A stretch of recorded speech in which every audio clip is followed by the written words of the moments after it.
This is Chicago's very own WGN Midday News.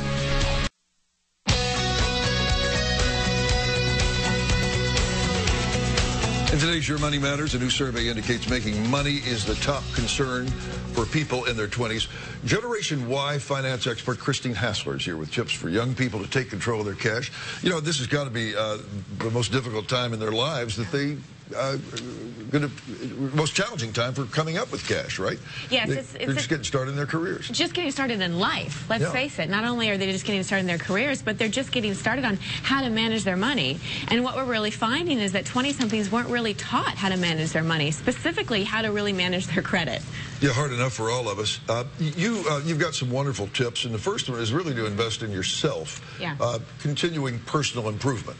And that doesn't mean buying good-looking clothing, right? Right. Although that may make you feel better for an evening, think about what you can do to invest in yourself. What kind of classes can you take that give you a wider skill set? How can you work with a coach or a career counselor and invest your money on that self-development that really has long-term payoff? Yeah, when the clothes are worn out and out of style, you still have that personal improvement that you worked on. Exactly, exactly. And clothing and those kind of purchases of the gadgets and stuff, those accumulate debt. And there's not a return on your investment. Unfortunately, this generation of 20-somethings is coming into perhaps the worst economic downturn since the Great Depression.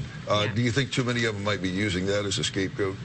I think, yes, it is used as a scapegoat a little bit. And I think what 20-somethings really have to do is be aware of the challenging job market, but think about what they can do differently. How can they, like we said, invest in themselves? How can they be more employable? Think about things that they can do like tutoring, babysitting, mowing the lawn. You got to put your ego aside and think about how you can make money, and also look into fields that are hiring, like healthcare.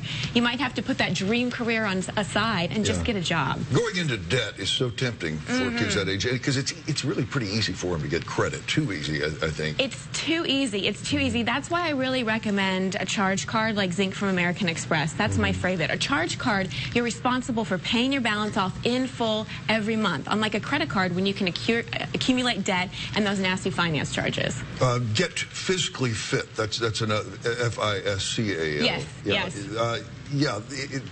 It's sort of like weight loss, right? It takes self-discipline. It takes self-discipline, and it takes that plastic willpower. Again, you have to monitor what you're spending, not spending over your means. And I say to 20-somethings, don't just spend within your means, spend below your means, and monitor what's going in, what's going out. Live by a budget, and not just a budget in your head, a budget you actually write out on a spreadsheet. And not only do you have to monitor what goes in and goes out, you have to monitor that FICO score, which I'm afraid a lot of kids may not know anything about. They don't know what a FICO score is and what impacts it, like how long you've had credit cards open, if you're paying your balance off on time every month, and that full balance.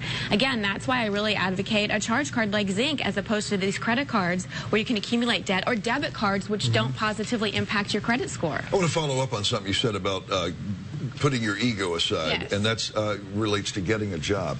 Any job at this point, right? Exactly, because any job is going to give you an enhanced skill set. You're going to meet people. It's a stepping stone.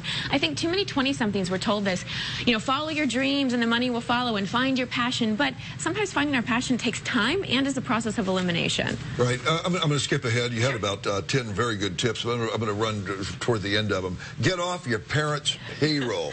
That's not directed, by the way, at my 21-year-old. Yeah.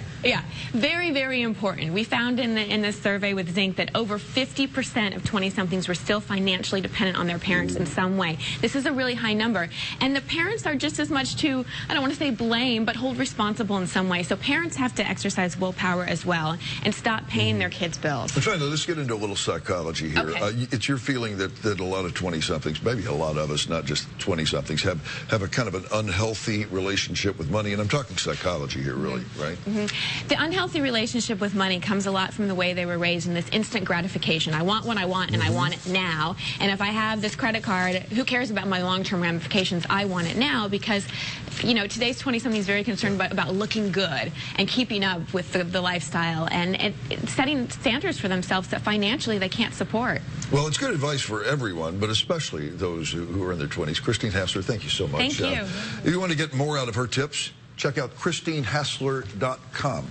For a link to her website, check out ours, WGNTV.com/midday. Coming up in today's Midday Entertainment Buzz, Dean has the scoop on the big secret Oprah reveal this morning on her show, and later in the